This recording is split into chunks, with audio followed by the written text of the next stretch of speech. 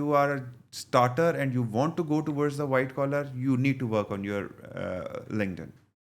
Your LinkedIn profile should be, you should work on your LinkedIn profile. I always tell whenever I get the new candidates that how much time you spent on Instagram and on LinkedIn. That comparison will show you your professional growth.